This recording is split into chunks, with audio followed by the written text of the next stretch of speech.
Hi friends, ಎಲ್ಲರಿಗೂ ನಮಸ್ಕಾರ. ಇದು ಮೊನ್ನೆಯ ವ್ಲಾಗ್ ಆಗಿರುತ್ತೆ. ಮೊನ್ನೆಯಿಂದ 3 ದಿವಸದಿಂದ ನಮ್ಮೂರ ಹತ್ರದಲ್ಲಿರೋ ಬೂದೇಶ್ವರ ಸ್ವಾಮಿ ಮಠದಲ್ಲಿ ಜಾತ್ರೆ ನಡೀತಿತ್ತು. ನಾವು ಒಂದು ವರ್ಷವೂ ಮಿಸ್ ಮಾಡಲ್ಲ, ವರ್ಷ ಹೋಗ್ತೀವಿ. ಆದರೆ ನೈಟ್ ಹೋಗಲ್ಲ, ನೈಟು ತುಂಬ ಚೆನ್ನಾಗಿರುತ್ತೆ ಅಂತ ಹೇಳ್ತಾರೆ. ನೈಟು ಹೋಗೋಕ್ಕಾಗಲ್ಲ ನನಗೆ. ಸರಿ ಅಂತ ಬೆಳಗಿನ ಟೈಮು ನಾನು ನನ್ನ ಮಗ ಹೋದ್ವಿ. ನಾವು ಹೋಗಿದ್ದು 3ನೇ ದಿನ. ಜನ ಸ್ವಲ್ಪ ಕಮ್ಮಿ ಇದ್ದರು. ಆದರೆ ಈ ಸಲ ಆರ್ಗನೈಸ್ ತುಂಬ ಚೆನ್ನಾಗಿ ಮಾಡಿದರು. ಒಂದು ಕಡೆ ಫುಲ್ಲು ಒಂದು ಸೈಡ್ ಮಾತ್ರ ಲೈನಲ್ಲಿ ಅಂಗಡಿಗಳನ್ನ ಹಾಕಬೇಕು ಅಂತ ಸತಿ ರೋಡಲ್ಲೆಲ್ಲ ಹಾಕ್ಕೊಂಡು ಓಡಾಡೋಕ್ಕಾಗ್ತಿರ್ಲಿಲ್ಲ. ಬಟ್ ಈ ಸಲ ತುಂಬ ಚೆನ್ನಾಗಿ DC ಅವರೇ ಬಂದು ಹೇಳಿದ್ರಂತೆ, ಒಂದು ಸೈಡ್ ಮಾತ್ರ ಇರಬೇಕು, ಅಲ್ಲಿ ಇಲ್ಲಿ ಹಾಕ್ಕೊಂಡು ಗಲಾಟೆ ಮಾಡೋಂಗಿಲ್ಲ ಅಂತ. ಚೆನ್ನಾಗಿರುತ್ತೆ ಜಾತ್ರೆಗಳು. ಏನೇನೆಲ್ಲ ಇತ್ತು ಜಾತ್ರೆಯಲ್ಲಿ ತೋರಿಸ್ತೀನಿ. ಹಾಗೆಯೇ ಬೂದೇಶ್ವರ ಸ್ವಾಮಿ ದೇವಸ್ಥಾನ ಒಳಗಡೆ ಯಾವ ಥರ ಇದೆ ಅದೆಲ್ಲ ತೋರಿಸ್ತೀನಿ. ಪೂರ್ತಿ ವಿಡಿಯೋ ನೋಡಿ, ಲಾಸ್ಟ್ವರೆಗೂ ನೋಡಿ. ನಮ್ಮ ತಂದೆಯವ್ರದ್ದು ಬರ್ತ್ಡೇ ಸೆಲೆಬ್ರೇಷನ್ ಇದೆ. ಸಿಂಪಲ್ ಅಂದರೆ ಸಿಂಪಲ್ಲು. ಅದೇ ಪೂರ್ತಿ ವೀಡಿಯೋಸ್ ನೋಡಿ. ನನ್ನ ವಿಡಿಯೋ ಇಷ್ಟ ಆಯ್ತಿದ್ರೆ ಲೈಕ್ ಮಾಡಿ, ಶೇರ್ ಮಾಡಿ, ಕಮೆಂಟ್ ಮಾಡಿ. ನನ್ನ ಚಾನಲ್ನ ಸಬ್ಸ್ಕ್ರೈಬ್ ಮಾಡಿ. ಇನ್ನು ಯಾರೆಲ್ಲ ನಂದು ಸಂಭ್ರಮ ಅರ್ಬಲ್ ಏರ್ ಆಯಿಲ್ ಬುಕ್ ಮಾಡ್ಕೊಂಡಿಲ್ಲ, ಆದಷ್ಟು ಬೇಗ ಬುಕ್ ಮಾಡ್ಕೊಳ್ಳಿ. ಆನ್ಲೈನಲ್ಲೂ ಕಳಿಸ್ಕೊಡ್ತೀನಿ. ಮೆಸೇಜ್ ಮಾಡಿದ್ರೆ ಡೀಟೇಲ್ಸ್ ಹೇಳ್ತೀನಿ. ಈ ಥರ ಎಲ್ಲ ಇರುತ್ತೆ. ಜಾತ್ರೆ ಅಂದರೆ ಮಾಮೂಲಿ ಎಲ್ಲ ಥರ ಇರುತ್ತೆ. ಟ್ಯಾಟೋ ಹಾಕೋರಿಂದ ಹಿಡಿದು ಮೆಹಂದಿ ಹಾಕೋರು ಪ್ರತಿಯೊಬ್ಬರು ಇರುತ್ತೆ. ಈ ಸಲ ಬಟ್ಟೆಗಳು ಬೇರೆ ಮಾರ್ತಾಯಿದ್ರು.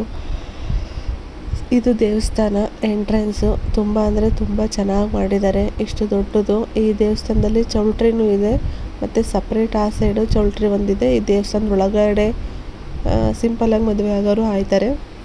ಇಲ್ಲಿ ಶಿವಲಿಂಗ ಇದೆ. ಡೆಕೋರೇಷನ್ ಆಗಲಿ ಪ್ರತಿಯೊಂದು ನೀಟಾಗಿ ಮಾಡ್ತಾರೆ. ಇಲ್ಲಿ ಹುಣ್ಣಿಮೆಯಲ್ಲೆಲ್ಲ ಭಜನೆಗಳು ನಡೆಯುತ್ತೆ. ಇಲ್ಲಿ ದೀಕ್ಷೆ ಎಲ್ಲ ತಗೊಂಡಿರೋರು ಇಲ್ಲೇ ಇರ್ತಾರೆ. ದೀಕ್ಷೆ ತಗೊಂಡಿರೋರಿಗೆಲ್ಲ ಸಪ್ರೇಟು ಪೂಜೆ ಎಲ್ಲ ಇರುತ್ತೆ. ಈ ಥರ ಇದೆ ಶಿವಲಿಂಗ. ಒಳಗಡೆ ಎಂಟ್ರೆನ್ಸ್ ಎಲ್ಲ ಇಷ್ಟು ಚೆನ್ನಾಗಿ ಅಲಂಕಾರ ಮಾಡಿದ್ದಾರೆ. ದೇವರಿಗಂತೂ ತುಂಬ ಅಂದರೆ ತುಂಬ ಚೆನ್ನಾಗಿ ಅಲಂಕಾರ ಮಾಡಿದರು. ನೋಡೋಕ್ಕೆ ಸಖತ್ತು ಖುಷಿ ಆಗ್ತಿತ್ತು, ಅಷ್ಟು ಚೆನ್ನಾಗಿ ಅಲಂಕಾರ ಮಾಡಿದರು. ತೋರಿಸ್ತೀನಿ ವಿಡಿಯೋದಲ್ಲಿ. ಒಂದು ಬಳೆ ಅಲಂಕಾರ ಮಾಡಿದರು. ಆ ದೇವ್ರದ್ದಂತೂ ತುಂಬ ಚೆನ್ನಾಗಿ ಕಾಣಿಸ್ತಿತ್ತು ಅಲಂಕಾರ. ಅಷ್ಟು ರಶ್ ಇರಲ್ಲ, ಎಲ್ಲರೂ ಅವ್ರ ಪಾಡಿಗೆ ಅವ್ರು ಹೋಗ್ತಿರ್ತಾರೆ, ಬರ್ತಿರ್ತಾರೆ.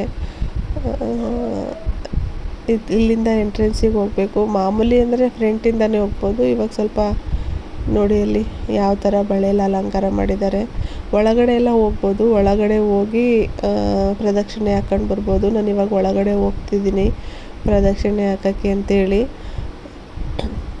ಒಳಗಡೆ ಹೋಗಿನೇ ಪೂಜೆ ಮಾಡಿಸ್ಕೊಂಬರ್ಬೋದು. ವರ್ಷಕ್ಕೊಂದು ಸಲ ಹೋಗಬೇಕು ಈ ದೇವಸ್ಥಾನಕ್ಕೆ ನಾವು. ನೋಡಿ ಇವಾಗ ಎಷ್ಟು ಚೆನ್ನಾಗಿ ಅಲಂಕಾರ ಮಾಡಿದ್ದಾರೆ. ತುಂಬ ಅಂದರೆ ತುಂಬ ಚೆನ್ನಾಗಿ ಮಾಡ್ತಾರೆ. ಅಲ್ಲಿಂದ ಆಚೆ ಬಂದು ತೇರಿತ್ತು. ತೇರೆಲ್ಲ ಎಳೆದು ಎಲ್ಲ ಆಗಿತ್ತು. ತೇರಲ್ಲಿರೋ ದೇವರಿಗೆ ಪೂಜೆ ಮಾಡ್ತಿದ್ರು. ಅಲ್ಲಿ ಪೂಜೆ ಮುಗಿಸ್ಕೊಂಡು ಈ ಬಾವಿ ನೋಡಿ ತುಂಬ ವರ್ಷಗಳೇ ಆಗೋಗಿತ್ತು. ಈ ಥರ ಬಾವಿಗಳು ಈಗ ಎಲ್ಲೂ ಸಿಗಲ್ಲ. ಇಲ್ಲಿ ಏನಂದರೆ ಕೆಲವರಿಗೆ ಹುಷಾರಿರಲ್ಲ, ಇನ್ನೂ ಏನೇನೋ ಪ್ರಾಬ್ಲಮ್ ಇರುತ್ತಲ್ಲ, ಅವರು ಇಲ್ಲಿ ಹರಕೆ ಮಾಡ್ಕೊಂಡಿರ್ತಾರೆ. ಈ ನೀರಲ್ಲಿ ಸ್ನಾನ ಮಾಡ್ತೀವಿ ಅಂತ ಅವರು ಆ ನೀರಲ್ಲಿ ಬಂದು ಸ್ನಾನ ಮಾಡ್ತಾರೆ. ಇಲ್ಲಿಂದ ಪಾಂಟ್ ಇದೆ. ಪಾಂಟಿಗೆ ಹೋಗೋಕ್ಕೆ ನನ್ನ ಮಗ ಬಿಡಲಿಲ್ಲ. ನೋಡಿ ಈ ಥರ ಇದೆ ಜಾತ್ರೆ. ಇವಾಗ ಸ್ಟಾರ್ಟು. ಓಲೆಗಳು ಈ ಥರ ಇದೆ. ನಾನು ಈ ಸಲ ಯಾವ ಓಲೆಗಳನ್ನೂ ತಗೊಳ್ಳಿಲ್ಲ. ಯಾಕೆ ಅಂದರೆ ಎಲ್ಲ ಥರ ಪ್ಯಾಟ್ರನ್ನು ಒಂದಿತ್ತ ಮನೇಲಿ, ತಗೊಳ್ಳಿಲ್ಲ. ನನ್ನ ಮಗ ಅಂತೂ ಹೆಲಿಕಾಪ್ಟ್ರ್ ಬೇಕಂತ ಜಾತ್ರೆಲಿ ಗೊತ್ತಲ್ಲ, ಮಕ್ಕಳು ಕೇಳ್ತಾರೆ ಅಂತಲೇ ಪ್ರೈಸ್ ಸ್ವಲ್ಪ ಜಾಸ್ತಿ ಹೇಳ್ತಾರೆ. 600 700 ಅಂತ. ಆಮೇಲೆ ಯಾವುದ್ಯಾವುದೋ ತಾಂಡ. ನಾನು ಈ ಸಲ ಒಂದು ಸ್ವಲ್ಪ ಬಳೆ ತಗೊಳ್ಳೋಣ ಅಂತ ಹೋಗಿದ್ದೆ. ಅಂಗಡಿಗೆ ಹೋಲಿಸ್ಕೊಂಡ್ರೆ ಸ್ವಲ್ಪ ಪ್ರೈಸ್ ಜಾಸ್ತಿನೇ. ನಾನು ಯಾಕೆ ಅಂತ ಕೇಳಿದ್ದಕ್ಕೆ, ಇಷ್ಟು ಅಂಗಡಿ ಇಡ್ತೀವಿ ಅಂದ್ರೆ ಜಾಗಕ್ಕೆ 3,500 ಕೊಡಬೇಕು ಅಕ್ಕ. ನಾವು ಕಮ್ಮಿ ರೇಟಿಗೆ ಮಾರಿದರೆ ನಮಗೆ ಲಾಸ್ ಆಗುತ್ತೆ, ಅದಕ್ಕೆ ಸ್ವಲ್ಪ ಜಾಸ್ತಿ ಹೇಳ್ತೀವಿ ಅಂತ. ಆಮೇಲೆ ಈ ಥರ ಪಿಂಗಾಣಿದು ಇಟ್ಟಿದ್ರು. ನನಗೆ ಪಿಂಗಾಣಿದು ಬೇಕಿತ್ತು. 1-2 ಪಿಂಗಾಣಿ ಬಾಕ್ಸ್ ತಗೊಂಡು ಬಂದೆ. ನೋಡಿ ಇದೇ ನಾವು ತಂದಿರೋದು. ತಗೊಂಡು ನಾವು ಮನೆಗೆ ತೋಟಕ್ಕೆ ಬಂದ್ವಿ. ನಾನು ಈ ಹೇರ್ ಬ್ಯಾಂಡು, ಈ ಥರ ಆಟ ಸಾಮಾನೆಲ್ಲ ತಗೊಂಡ. 1-2 ಕ್ಲಿಪ್ಪು, ಬಳೆ, ಉಪ್ಪು ಹಾಕೋಕ್ಕೆಲ್ಲ ತಗೊಂಡು ಅಲ್ಲಿಂದ ಮನೆಗೆ ಬಂದ್ವಿ. ಮನೆಗೆ ಬಂದು ನಮ್ಮ ತಂದೆಯವ್ರದ್ದು ಬರ್ತ್ಡೇ ಮಾಡೋಣ ಅಂತ ಚಿಕ್ಕದೊಂದು ಕೇಕ್ ತಂದಿದ್ವಿ. ಇದು ಇದ್ದಿದ್ದು ಶಿವರಾತ್ರಿ ದಿನ. ಶಿವರಾತ್ರಿ ದಿನ ಉಪವಾಸ, ಕೇಕೇನು ತಿನ್ನಬಾರ್ದು ಅಂತೇಳಿ ಇವತ್ತು ಸೆಲೆಬ್ರೇಟ್ ಮಾಡಿದ್ವಿ. ಅದು ಯಾಕೋ ಹತ್ತಲೇ ಇಲ್ಲ ಕ್ಯಾಂಡಲ್ ಸರಿಯಾಗಿ. ಆ ಥರ ಎಲ್ಲ ಹಚ್ಚೋಕ್ಕೆ ಸ್ವಲ್ಪ ಡೇಂಜರಸ್ ಅನಿಸುತ್ತೆ. ಸರಿ ಅಂತ ಅಪ್ಪಾಜಿ ನನ್ನ ಮಗ ಇಬ್ಬರು ಕೇಕ್ ಕಟ್ ಮಾಡಿದ್ರು. ಯಾರೂ ಇರಲಿಲ್ಲ, ನಾವೇ ಚಿಕ್ಕದಾಗಿ ಸೆಲೆಬ್ರೇಟ್ ಮಾಡ್ಕೊಂಡ್ವಿ. ಕೇಕ್ ಕಟ್ ಮಾಡಿ ಎಲ್ಲರಿಗೂ ತಿನ್ನಿಸಿ ಚೆನ್ನಾಗಿತ್ತು. ಆವತ್ತು ಏನು ಉಪವಾಸ ದಿನ ಇತ್ತಲ್ಲ, ಬರ್ಡೇ, ಅದಕ್ಕೋಸ್ಕರ ಮಾಡೋಕ್ಕಾಗಲಿಲ್ಲ.